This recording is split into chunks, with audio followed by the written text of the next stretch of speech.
الله يعطي. وقال النبي صلى الله عليه وسلم بلغوا عني ولو آية. وقال النبي صلى الله عليه وسلم لا هجرة بعد الفتح ولكن جهاد ونية فإذا استنفرتم فانفروا أو كما قال عليه الصلاة والسلام. میرے بھائیوں، دوستوں، بزرگوں، رمضان المبارک تبلیغ کا مہینہ ہے، دعوت کا مہینہ ہے۔ آسمانی جتنی کتابیں تبلیغ کے لیے، دعوت کے لیے، انسانیت کو اللہ سے قریب کرنے کے لیے نازل ہوئی، وہ سب کی سب رمضان المبارک میں نازل ہوئی۔ تورات رمضان میں نازل ہوئی، زبور رمضان میں نازل ہوئی، انجیل رمضان میں نازل ہوئی، صحف ابراہیم و موسیٰ، حضرت موسیٰ علیہ السلام اور حضرت ابراہیم علیہ السلام کے صحیفے، چھوٹی چھوٹی کتابیں، وہ بھی اللہ تبارک و تعالی نے رمضان المبارک میں نازل فرمائے۔ اور اپنی سب سے بڑی لا شک لا ریب کتاب قرآن مقدس، اس کو بھی اللہ تعالی نے رمضان المبارک میں نازل فرمایا شہر رمضان الذی انزل فیہ القرآن، کہ رمضان کے مہینے میں قرآن کو نازل کیا گیا۔ قرآن کیا ہے؟ فرمایا ھدی للناس، پوری انسانیت کے لیے ہدایت ہے، پوری انسانیت کی اس میں رہبری ہے۔ تو حضرت محمد مصطفیٰ صلی اللہ علیہ وسلم کو جو اللہ تعالیٰ نے اپنی لا شک لا ریب کتاب عطا فرمائی، وہ بھی تبلیغ کے لیے عطا فرمائی، دعوت کے لیے عطا فرمائی۔ فرمایا یا ایھا الرسول بلغ، اے رسول تبلیغ کرو، ما انزل الیک من ربک، اس کتاب کی، اس قرآن کی جو آپ کی طرف آپ کے رب نے نازل کی ہے۔ وَإِن لَّمْ تَفْعَلْ، اگر آپ نے تبلیغ نہ کی، آپ نے دعوت نہ دی، آپ نے قرآن کو امت تک، انسانیت تک نہیں پہنچایا، تو آپ نے پیغام پہنچایا نہیں، آپ نے اپنی نبوت کا، رسالت کا حق ادا کیا نہیں۔ نبی رسول پیغمبر اپنے نبی رسول ہونے کا حق بغیر تبلیغ کے ادا نہیں کر سکتے۔ اسی طرح امت اپنے امتی ہونے کا حق بغیر تبلیغ کے، بغیر دعوت کے ادا نہیں کر سکتے۔ قرآن کیا ہے؟ فرمایا وَإِنَّهُ لَتَنزِيلُ رَبِّ الْعَالَمِينَ، یہ رب العالمین کی نازل کردہ کتاب ہے۔ نزل بِهِ الروح الامین، اس کو روح الامین جبرائیل علیہ السلام لے کر آئے۔ کہاں لے کر آئے؟ فرمایا علی قلبک، آپ کے دل پر لے کر آئے۔ معلوم یہ ہوا کہ قرآن کا تعلق وہ قلب سے ہے، دل سے ہے، کہ جتنا اس پر یقین ہوگا، جتنا اس پر اعتماد اور بھروسہ ہوگا، اتنا اس قرآن سے انسان کو فائدہ ہوگا۔ قرآن مقدس کو دل کے اندر داخل کرنا ہے، یقین کے اندر داخل کرنا ہے۔ علی قلبک، کہ آپ کے دل پر آیا قرآن مقدس۔ کیوں آیا؟ فرمایا لتکون من المنذرین، تاکہ آپ ڈرانے والے ہو جائیں، سمجھانے والے ہو جائیں، تبلیغ کرنے والے ہو جائیں، دعوت دینے والے ہو جائیں۔ ہم سوچتے ہیں کہ قرآن مقدس اس لیے نازل ہوا صرف کہ اس کو پڑھ لو ثواب مل جائے گا۔ قرآن مقدس صرف اس لیے نازل ہوا کہ پڑھ لو مغفرت ہو جائے گی، بخشش ہو جائے گی۔ قرآن مقدس اس لیے نازل ہوا کہ برکت حاصل ہو جائے۔ دکان کھولی ہے ہم نے، کارخانہ کھولا ہے، قرآن پڑھ دو، گاڑی خریدی ہے اور گاڑی میں قرآن پڑھوا دو، برکت ہو جائے گی۔ ہم نے قرآن مقدس کو صرف برکت کے لیے اور صرف ثواب کے لیے اور صرف مغفرت کے لیے سمجھا ہے کہ ابا کا انتقال ہو گیا، قرآن پڑھ دو، بخشش ہو جائے گی، مغفرت ہو جائے گی۔ قرآن مقدس کس لیے نازل ہوا ہے؟ اللہ تعالیٰ خود فرماتے اپنے نبی حضرت محمد صلی اللہ علیہ وسلم کو کہ حضرت محمد صلی اللہ علیہ وسلم کہہ دو وَأُوحِيَ إِلَيَّ هَذَا الْقُرْآنِ، کہ میری طرف اس قرآن کی وحی کی گئی ہے، اس قرآن کو میری طرف اتارا گیا ہے، میری طرف بھیجا گیا ہے۔ کیوں بھیجا گیا ہے؟ فرمایا لِأُنذِرَكُم بِهِ، تاکہ میں اس کے ذریعے تمہیں ڈراؤں، تمہیں خبردار کروں، تمہیں ہوشیار کروں، تمہیں جہنم سے کے راستے سے ہٹا کر جنت کے راستے پر لاؤں۔ اس لیے قرآن مقدس نازل ہوا ہے۔ لیکن اللہ تعالی ہم سب کو معاف فرمائے، اس کو ہم سب بھولے ہوئے ہیں۔ قرآن مقدس تبلیغ میں ہماری نہیں ہے، دعوت میں ہماری نہیں ہے۔ اگر قرآن مقدس ہماری تبلیغ میں ہوتا، ہماری دعوت میں ہوتا، تو آج کوئی مسلمان ایمان والا، کلمے والا روزہ نہ چھوڑتا۔ آج کوئی مسلمان ایمان والا، کلمے والا نماز نہ چھوڑتا، تلاوت نہ چھوڑتا، ذکر نہ چھوڑتا، عبادت نہ چھوڑتا۔ ہم نے قرآن کی تبلیغ چھوڑی، انہوں نے نماز چھوڑ دی۔ ہم نے قرآن کی تبلیغ چھوڑ دی، انہوں نے روزہ چھوڑ دیا۔ ہم نے قرآن کی تبلیغ چھوڑ دی، انہوں نے حج چھوڑ دیا۔ ہم نے قرآن کی تبلیغ چھوڑ دی، انہوں نے زکوٰۃ چھوڑ دی۔ ہم نے قرآن کی تبلیغ چھوڑ دی، انہوں نے مسجد میں آنا چھوڑ دیا۔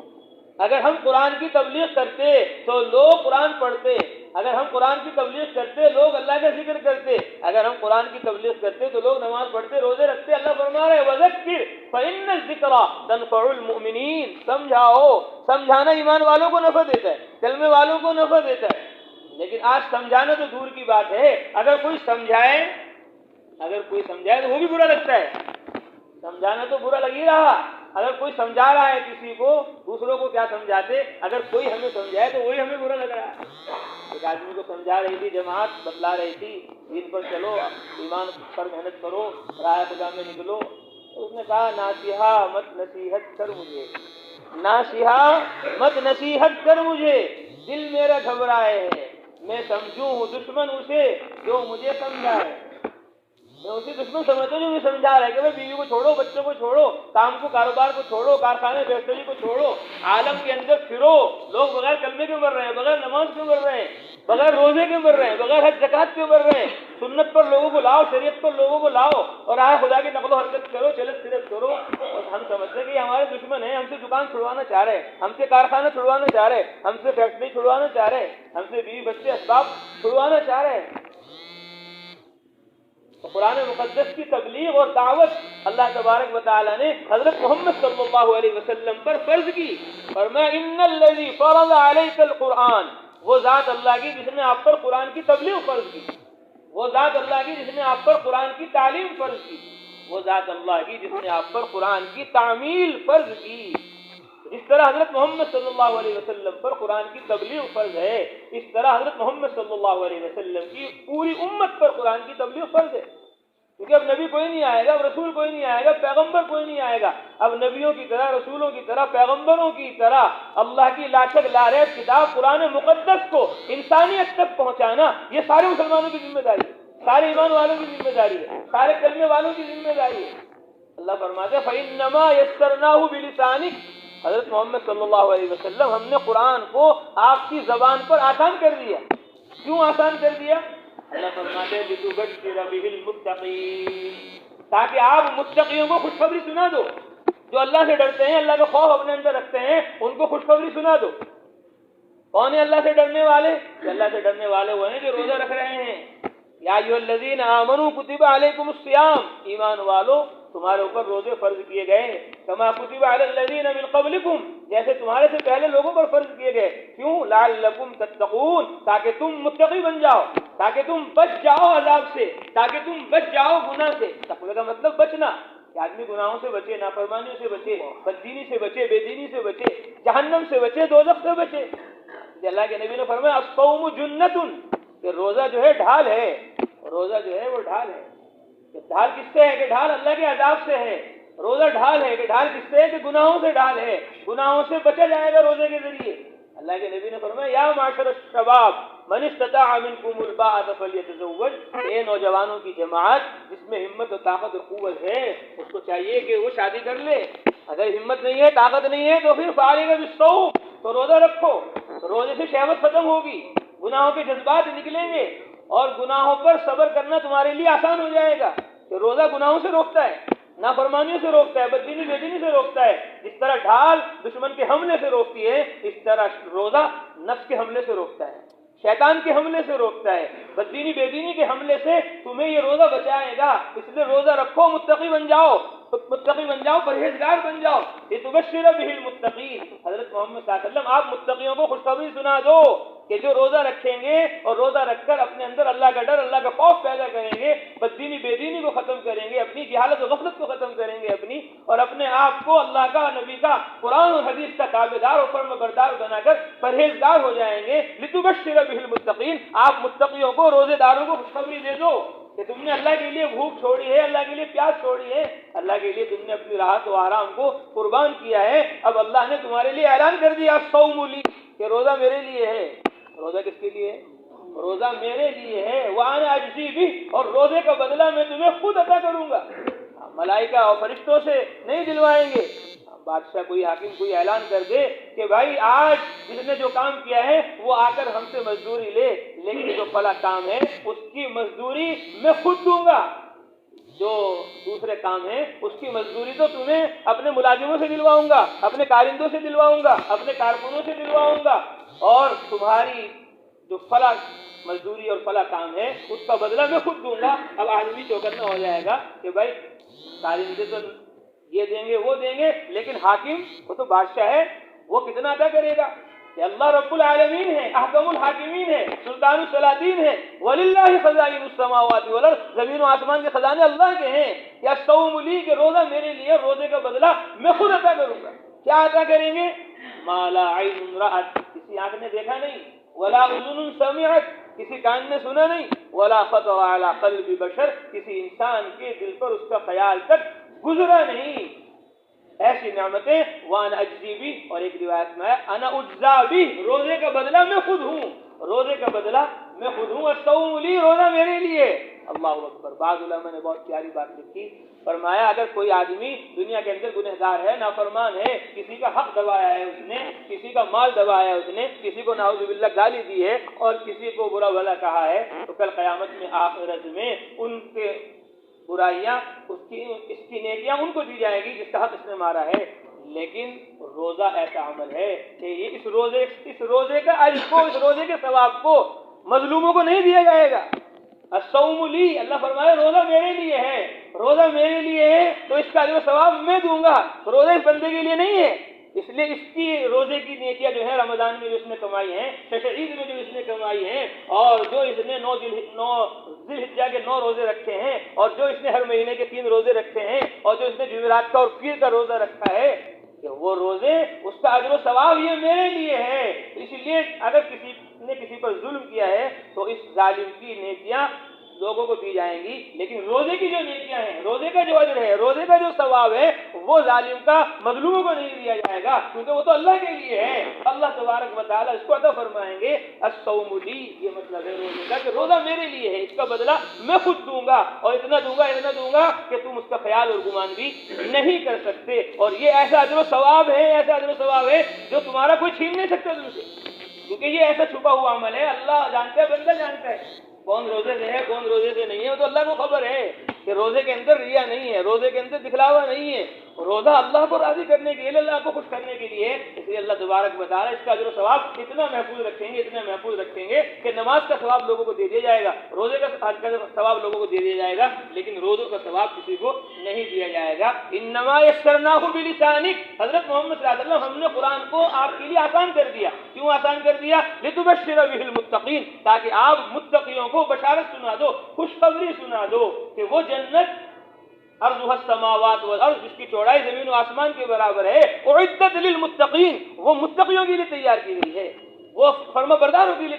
تیار کی گئی ہے، وہ تابع داروں کے لیے تیار کی گئی ہے، وہ گناہوں سے بچنے والوں کے لیے تیار کی گئی ہے، وہ دین و سنت اور شریعت کو عالم میں پہنچانے والوں کے لیے تیار کی گئی ہے۔ ہم پڑھ رہے تھے مدرسے میں تو ہم نے طلبہ سے کہا، قرآن میں اللہ فرما رہے الاخلاء یومئذ بعضهم لبعض عدو الا المتقین، کہ کل قیامت میں میدان حشر میں دوست کے دشمن ہو جائیں گے، جگری دوست ایک دوسرے کا مخالف ہو جائے گا کل قیامت میں میدان حشر میں۔ یلعن بعضهم بعضا، وہ اس پر لعنت کرے گا، وہ اس پر لعنت کرے گا، وہ کہے گا میں اس کی وجہ سے گناہگار بنا، وہ کہے گا میں اس کی وجہ سے نافرمان بنا، وہ کہے گا میں اس کی خطا سے مجرم بنا، ایک دوسرے کو لعن طعن کریں گے۔ الا المتقین، سوائے متقیوں کے، سوائے پرہیزگاروں کے، سوائے اللہ سے ڈرنے والوں کے، کہ ان کی دوستی کام آئے گی۔ تو میں نے طلبہ سے کہا، اللہ فرماتے الاخلاء یومئذ بعضهم لبعض عدو الا المتقین، کہ دوست کے دشمن ہو جائیں گے کل قیامت میں میدان حشر میں، الا المتقین الا المبلغین، سوائے تبلیغ والوں کے۔ میں نے کہا متقی کون ہیں؟ تبلیغ والے ہیں۔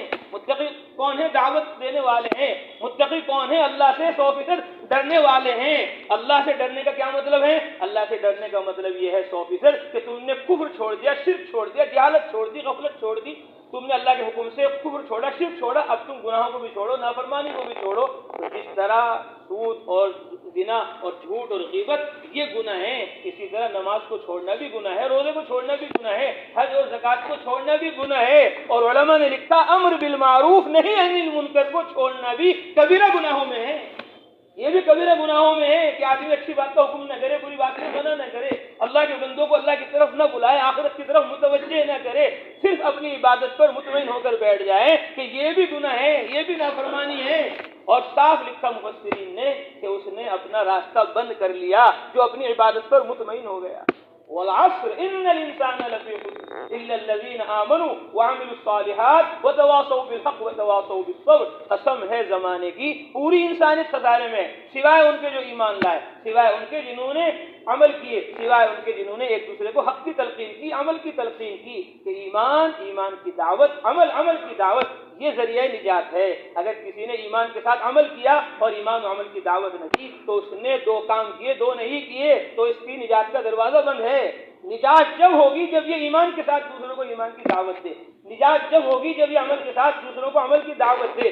متقی پرہیزگار یہ جب ہوگا جب یہ دیندار ہونے کے ساتھ ساتھ دین کا مددگار بھی ہو، سنت اور شریعت کو پھیلانے اور پہنچانے والا بھی ہو، اپنے برابر پڑوس والوں کی فکر بھی کر رہا ہو کہ میرے ہوتے ہوئے کوئی میرے محلے میں بے نمازی نہ رہے، میرے ہوتے ہوئے کوئی میرے محلے میں بغیر روزے کے نہ رہے، میرے محلے میں کوئی بغیر تلاوت کے، بغیر ذکر کے، بغیر عبادت کے نہ رہے. ہر ایک سنت پر آ جائے، شریعت پر آ جائے، عبادت پر آ جائے، دعوت پر آ جائے، آخرت کی فکر پر آ جائے کہ یہ متقی ہے، یہ پرہیزگار ہے، یہ مکمل اللہ تبارک و تعالیٰ کا تابعدار و فرما بردار ہے کہ جو اپنی بھی فکر کر رہا ہے اور اپنے ساتھ ساتھ دوسروں کی بھی فکر کر رہا ہے. اللہ کہتے ہیں یا ایھا الذین آمنوا ادخلوا فی السلم کافہ، ایمان والو اسلام میں پورے داخل ہو جاؤ. پورا اسلام یہ ہے کہ اپنی بھی فکر کرو، دوسروں کی بھی فکر کرو.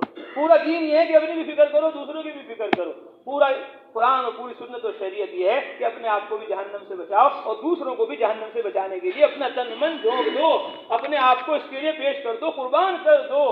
تب تم اللہ کے یہاں تمہارا دین اور تمہارا اسلام پسندیدہ ہوگا. اللہ نے صاف فرما دیا ومن احسن قولا ومن احسن کہ اس سے اچھی بات، اس سے بہتر اور اعلیٰ بات کس کی ہو سکتی ہے؟ دعا الی اللہ، جو اللہ کی طرف دعوت دے، وعمل صالحا اور نیک عمل کرے. اللہ کے یہاں وہ دین پسندیدہ ہے، وہ دین محبوب ہے، اور وہ دین اس کی قیمت ہے جو دعوت کے ساتھ ہو، جو عمل کے ساتھ ہو، جو سنت اور شریعت پر چل کر دوسروں کو سنت اور شریعت پر چلانے کے ساتھ ہو. وقال اننی من المسلمین، اور آدمی دعوت دے کر، تبلیغ کر کر، عمل کر کر، علماء نے فرمایا ومن احسن قولا ممن دعا الی اللہ کا مطلب یہ ہے کہ اس سے بہتر کس کی بات ہوگی جو اللہ کی طرف دعوت دے. اللہ کی طرف دعوت دینے کا کیا مطلب ہے؟ فرمایا اللہ کی طرف دعوت دینے کا مطلب یہ ہے الی فرائض اللہ، الی احکام اللہ، اللہ کے فرائض کی طرف دعوت دے، اللہ کے احکام کی طرف دعوت دے. فرمایا ففروا الی اللہ، اللہ کی طرف دوڑو. اللہ کی طرف دوڑو کا کیا مطلب ہے؟ آسمانوں میں اڑ جاؤ. اللہ تعالیٰ آسمانوں میں ہیں، وفی السماء رزقکم، وہاں سے تمہاری روزی آ رہی ہیں. کہ اللہ تبارک و تعالیٰ کی طرف دوڑنے کا کیا مطلب ہے؟ فرمایا ففروا الی اللہ کا مطلب یہ اللہ کی طرف دوڑو، نماز کی طرف دوڑو، روزے کی طرف دوڑو، حج کی طرف دوڑو، زکوٰۃ کی طرف دوڑو. اللہ نے جو چیز تم پر فرض کی ہے اس کو پورا کرنے کے لیے اپنا تن من جھونک دو، اپنے آپ کو اس کے اندر فنا کر دو، اپنے آپ کو اس کے اندر ختم کر دو. فنا باللہ کی تہ میں بقا کا راز مضمر ہے. زندگی چاہتے ہو تو مرنے کے لیے تیار ہو جاؤ. زندگی یہ نہیں جو ہم جی رہے ہیں، زندگی وہ ہے جو مرنے کے بعد شروع ہوگی، جو کبھی ختم نہ ہوگی. خالدین فیہا ابدا، وہاں ہمیشہ ہمیشہ رہنا. وہاں کیا رہنا ہے؟ ہمیشہ ہمیشہ رہنا ہے. یہ تو پتہ چل گیا خالدین فیہا ابدا کہ وہاں ہمیشہ ہمیشہ رہنا ہے. جہاں اس سے یہ پتہ چلا خالدین فیہا ابدا کہ جنت میں ہمیشہ ہمیشہ رہنا ہے، کبھی وہاں سے آنا نہیں ہے. آدمی جاتے گھومنے کے لیے، تاج محل جا رہا ہے، لال قلعے جا رہا ہے، اور کشمیر جا رہا ہے، دہرادون جا رہا ہے، گھومنے کی جگہ ہے. تو وہاں جانے کے بعد چند وقت، گھڑی، لمحہ، 1 2 3 4 دن رکا کہ بھائی چلو گھر چلو، گھر چلو، گھر چلو. اچھا سے اچھا، عمدہ سے عمدہ پارک اور گھومنے کی جگہ کیوں نہ ہو، آدمی کا دل بھر جاتا ہے اور آدمی چاہتے کہ بھائی چلو واپس چلو. اگر کسی کا دل بھر گیا جنت میں، وہاں کی نعمتوں میں، وہاں کی لذتوں میں، اب وہ کہے گا میں جاؤں نہیں. اللہ نے فرما دیا قرآن مقدس میں خالدین فیہا، وہاں جنت میں ہمیشہ ہمیشہ رہیں گے. لا یبغون عنہا حولا، وہاں سے جانے کی، وہاں سے واپس آنے کی کوئی فکر، کوئی تمنا نہیں کرے گا کہ میں وہاں سے واپس چلا جاؤں، کہ وہاں تو ہمیشہ ہمیشہ رہنا ہے. تو کوئی وہاں جا کر وہاں سے دل بھرے گا نہیں. وہ تو ہمیشہ کی زندگی ہے ابد الآباد کی. تو جہاں یہ معلوم ہوا خالدین فیہا ابدا کہ جنت میں ہمیشہ ہمیشہ رہنا ہے بیوی کے ساتھ، جنت میں ہمیشہ ہمیشہ رہنا ہے ماں باپ کے ساتھ، جنت میں ہمیشہ ہمیشہ رہنا ہے اپنے اعزا قرب اور رشتہ داروں کے، ایمان والوں کے، مسلمانوں کے، نبیوں کے، صحابہ رضوان اللہ تعالی علیہ مجمعین کے ساتھ اللہ کے پاس، جہاں ہمیشہ ہمیشہ خالدین فیہا ابدا ہمیشہ ہمیشہ جہاں رہنا ہے. تو جیسے یہ معلوم ہو گیا ایسے یہ بھی معلوم ہو گیا کہ وہاں ہمیشہ رہنا ہے بیوی بچوں کے ساتھ، یہاں ہمیشہ نہیں رہنا ہے. یہاں بیوی کو چھوڑنا پڑے گا، یہاں بچوں کو چھوڑنا پڑے گا، یہاں دکان کارخانے کو چھوڑنا پڑے گا، یہاں راحت و آرام کو قربان کرنا پڑے گا۔ جب تم یہاں اللہ کے لیے بیوی کو چھوڑو گے، جب تم یہاں اللہ کے لیے بچوں کو چھوڑو گے، جب یہاں تم اپنے اللہ کے لیے اپنی منمانی اور منچاہی چھوڑو گے، اپنی لذات کو، اپنے خواہشات کو تم اللہ کے لیے ختم کر دو گے، خالدین فیہا ابدا، اب وہ ہمیشہ ہمیشہ کی جنت تمہیں وہاں ملے گی۔ تو وہاں کی جنت کے لیے یہاں کی دولت کو، یہاں کی عورت کو، یہاں کے اسباب اور چیزوں کو، یہاں کے راحت و آرام کو چھوڑنا پڑے گا، اس کی قربانی دینی پڑے گی۔ اللہ کے نبی نے فرمایا لکل نبی رہبانیہ، ہر نبی کی رہبانیت ہوتی ہے، دین کے لیے، اللہ کے لیے، اللہ سے جڑنا اور مخلوق سے الگ ہونا ہر نبی کے لیے ایک رہبانیت ہے۔ وَرَہْبَانِيَّةُ أُمَّتِي الْجِهَادُ فِي سَبِيلِ اللَّهِ، اور میری امت کی رہبانیت جو ہے وہ اللہ کے راستے کا جہاد ہے، وہ اللہ کے راستے کا جہاد ہے۔ حضرت مولانا الیاس صاحب رحمۃ اللہ علیہ فرماتے تھے جہاد کیا ہے؟ فرماتے تھے جہاد یہ ہے کہ جان قربان ہو جائے، جان قربان ہو جائے اور دین زندہ ہو جائے، اس کا نام جہاد ہے۔ کہ جان قربان ہو جائے نماز میں، جان قربان ہو جائے روزے میں، جان قربان ہو جائے حج میں، جان قربان ہو جائے زکوٰۃ میں، جان قربان ہو جائے دعوت میں، جان قربان ہو جائے تبلیغ میں، جان قربان ہو جائے اللہ کے اوامر اس کے احکام کو عالم میں پھیلانے اور پہنچانے میں، اور جان قربان ہو جائے میدان قتال میں، جان قربان ہو جائے میدان جہاد میں، وہ بھی ہے، یہ نہیں کہ وہ نہیں ہے، وہ بھی ہے، وہاں بھی پہنچنا ہے، جان دینی ہے، اللہ کے نام پر قربانی دینی ہے، اور خون کا ایک ایک قطرہ اللہ کے نام پر بہانا ہے۔ یہ اللہ نے جان اور مال امانت دی ہے۔ میری زندگی امانت، میری آرزو شہادت، میری زندگی امانت، میری آرزو شہادت، کہ میری زندگی امانت ہے اللہ کی دی ہوئی، اور میری آرزو، میری تمنا اور میری خواہش وہ اللہ کے راستے میں شہید ہونا ہے۔ حضرت محمد صلی اللہ علیہ وسلم کی جو تمنا تھی وہ تمنا ہماری ہو۔ اس لیے میں کہتا ہوں 3 دن تبلیغ کی سنت نہیں ہے، 3 سال تبلیغ کی سنت نہیں ہے کہ نئے آدمی 3 دن لگا دے اور علماء 3 سال لگا دیں، یہ تبلیغ کی سنت نہیں ہے۔ ہر سال 3 چلے لگاؤ اور 3 دفعہ 3 چلے لگا کر 5 مہینے بیرون کا سفر کرو، تو تبلیغ کی سنت یہ نہیں ہے۔ تبلیغ کی سنت 3 دن 3 چلے اور 3 سال نہیں ہے۔ تبلیغ کی سنت یہ ہے کہ ہم یہاں پیدا ہوئے ہیں اور ہماری قبر مدینہ منورہ میں بنے، ہماری قبر مکہ المکرمہ میں بنے، ہماری قبر راہ خدا میں اللہ کے کلمے کو بلند کرتے کرتے ہماری جان نکل جائے، یہ تبلیغ کی دعوت کی سنت ہے۔ حضرت محمد صلی اللہ علیہ وسلم فرماتے تھے میں راہ خدا میں جاؤں، اقتل، شہید کر دیا جاؤں، ثم احیا ثم اقتل، پھر زندگی ملے پھر شہید کر دیا جاؤں، ایک جان نہیں 1000 لاکھ جان کی مجھے ملے، ہر جان میں اللہ کی راہ میں قربان کر دوں۔ حضرت محمد صلی اللہ علیہ وسلم تو لاکھ جان کے ساتھ قربان ہونے کی نیت کریں، لاکھ جان قربان کرنے کی نیت سے سفر کریں، اور ہم ایک جان کو بچا دیں، ہم ایک جان کو بچائیں، نہ ہماری جان نماز میں کھپے، نہ ہماری جان روزے میں کھپے، نہ ہماری جان حج میں کھپے، نہ ہماری جان زکوٰۃ میں کھپے، اور نہ ہماری جان دعوت و تبلیغ میں کھپے، تو اللہ کی مددیں کہاں آئیں گی؟ اللہ کی نصرتیں کہاں آئیں گی؟ وہ برکتیں، وہ رحمتیں جو نبیوں نے، صحابہ نے حاصل کی، وہ تو مجاہدے پر آئیں گی، قربانی پر آئیں گی۔ دعا تو ہو رہی اللہم صلی علی محمد، اے اللہ رحمت نازل فرما محمد صلی اللہ علیہ وسلم پر، ان کی آل پر، کما صلیت علی ابراہیم وعلی آل ابراہیم، جیسے آپ نے ابراہیم پر ان کی آل پر نازل فرمائی تھی۔ اللہم بارک علی محمد، اے اللہ برکت نازل فرما محمد صلی اللہ علیہ وسلم پر، وعلی آل محمد، اور ان کی امت پر، ان کی آل پر، کما بارکت علی ابراہیم وعلی آل ابراہیم، جیسی برکتیں آپ نے ابراہیم علیہ السلام پر، ان کی آل پر نازل کی، ایسی برکتیں حضرت محمد صلی اللہ علیہ وسلم پر، ان کی آل پر، ان کی امت پر نازل فرما۔ لیکن وہ رحمتیں، وہ برکتیں جو ابراہیم علیہ السلام پر نازل ہوئی، جو ان کی آل اولاد پر نازل ہوئی، وہ یوں ہی نہیں نازل ہو گئی، وہ رحمتیں، برکتیں جب نازل ہوئی جب ابراہیم نے ماں باپ کو چھوڑ دیا اللہ کے لیے، جب ابراہیم نے بیوی بچوں کو چھوڑ دیا اللہ کے لیے، جب ابراہیم نے گردن پر چھری چلا دی اسماعیل کے، تب اللہ کی طرف سے رحمتیں آئی، تب اللہ کی طرف سے برکتیں آئی، تب اللہ تبارک و تعالیٰ کی طرف سے اعلان ہوا انی جاعلک للناس اماما، تب اللہ تعالیٰ نے ان کو پوری انسانیت کا امام بنایا۔ تو ہم بھی اگر چاہتے ہیں کہ ہمارا ایمان بنے، یقین بنے، اللہ کی مدد، رحمتیں، نصرتیں ہماری طرف متوجہ ہوں، اس کے لیے اللہ نے یہ رمضان المبارک کا مہینہ ہمیں عطا فرمایا ہے، جس میں تورات نازل کی گئی، زبور نازل کی گئی، انجیل نازل کی گئی، قرآن مقدس نازل کیا گیا، الف لام را کتاب انزلناہ الیک، یہ کتاب ہے، قرآن ہے، آپ کی طرف ہم نے اس کو نازل کیا ہے۔ کیوں نازل کیا؟ لتخرج الناس، تاکہ آپ انسانیت کو نکال دو، من الظلمات الی النور، کفر کے اندھیروں سے، شرک کے اندھیروں سے، جہالت، غفلت اور بددینی بے دینی کے اندھیروں سے۔ اور انسانیت حضرت محمد صلی اللہ علیہ وسلم کے گھر میں نہیں تھی، انسانیت اپنے گھروں میں تھی، اپنے علاقوں میں تھی، اپنے محلوں میں تھی، کہ آپ کو نکالنا ہے پوری انسانیت کو۔ اب پوری انسانیت کو نکالنے کے لیے آپ کو نکلنا پڑے گا، آپ کو چلنا پڑے گا، آپ کو پھرنا پڑے گا۔ امام الانبیاء امام الرسول تو تبلیغ کے لیے پھریں، دعوت کے لیے پھریں، اللہ کے کلمے کو بلند کرنے کے لیے پھریں، اور ہم سوچیں کہ یہیں بیٹھے بیٹھے کام ہو جائے گا، ایسے کام نہیں ہوگا۔ کام تو محنت سے ہوگا، مجاہدے سے ہوگا۔ والذین جاہدوا فینا لنہدینہم سبلنا، کہ مجاہدہ اللہ کے یہاں مطلوب ہے۔ وجاہدوا فی سبیلہ، اللہ کے راستے کی محنت کرو۔ لعلکم تفلحون، تاکہ تم سب کامیاب ہو جاؤ۔ تو کامیابی کامرانی محنت سے ملے گی، مجاہدے سے ملے گی، قربانی سے ملے گی۔ اس طرح ہم نے کھانے کو چھوڑا ہے، پینے کو چھوڑا ہے، اپنی جائز خواہشات کو چھوڑا ہے، ایسے ہی ہمیں اپنے ملک کو، علاقے کو، وطن کو چھوڑ کر اللہ کے کلمے کو بلند کرنے کے لیے سارے عالم میں جانا ہے، اور ملک کے کونے کونے میں اللہ کا پیغام پہنچانا ہے۔ اس کے لیے ہمت کر کے سب کھڑے ہو جاؤ اور نیت کرو کہ انشاءاللہ ہم سارے عالم میں جائیں گے، پورا دین، پورا اسلام، پوری سنت، پوری شریعت، پورا قرآن حدیث سیکھیں گے تو انشاءاللہ۔ یہ رمضان المبارک اسی لیے ہے کہ ربانی علوم، آسمانی علوم، قرآن و حدیث اور جتنی بھی آسمانی کتابیں ہیں وہ اس مہینے میں نازل ہوئی تاکہ تم سب جہالت سے نکل جاؤ، تاکہ تم سب غفلت سے نکل جاؤ۔ یہ نہیں کہ جیسے زندگی پہلے گزر رہی تھی ایسے ہی زندگی گزرتی رہے، کہ قرآن مقدس رمضان میں نازل ہوا تاکہ ہم تم سب علم کی طرف متوجہ ہو جائیں، ہم سب اللہ کی کتاب کی طرف متوجہ ہو جائیں، ہم سب جہالت اور غفلت سے نکل جائیں، ہم سب اپنا تعلق اور اللہ کی لا شک لا رہ کتاب قرآن مقدس سے مضبوط کر لیں۔ اگر ہمارا ہی تعلق قرآن سے مضبوط نہیں، ہمارے ہی سورہ فاتحہ صحیح نہیں، ہماری سورہ فلق اور سورہ ناس صحیح نہیں، اور ہم ہی نے قرآن نہیں پڑھا، ہم ہی نے قرآن نہیں سمجھا، اور ہم ہی نے قرآن پر عمل نہیں کیا، تو ہمارے ذریعے سے کون قرآن کے قریب آئے گا؟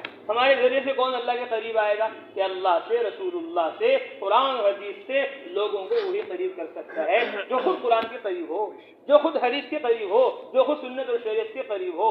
یہ نہیں کہاں گئے تھے کہیں بھی نہیں، اور کیا لائے؟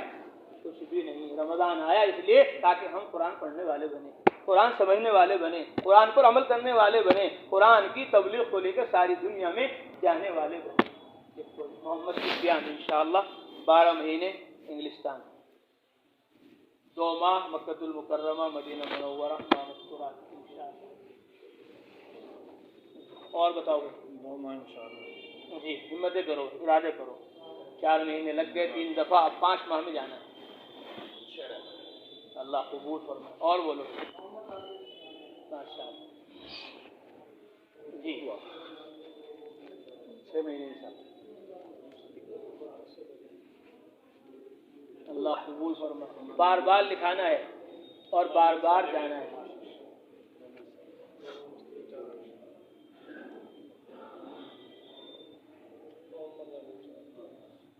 ہمتیں کرو، پھر آگے کرو۔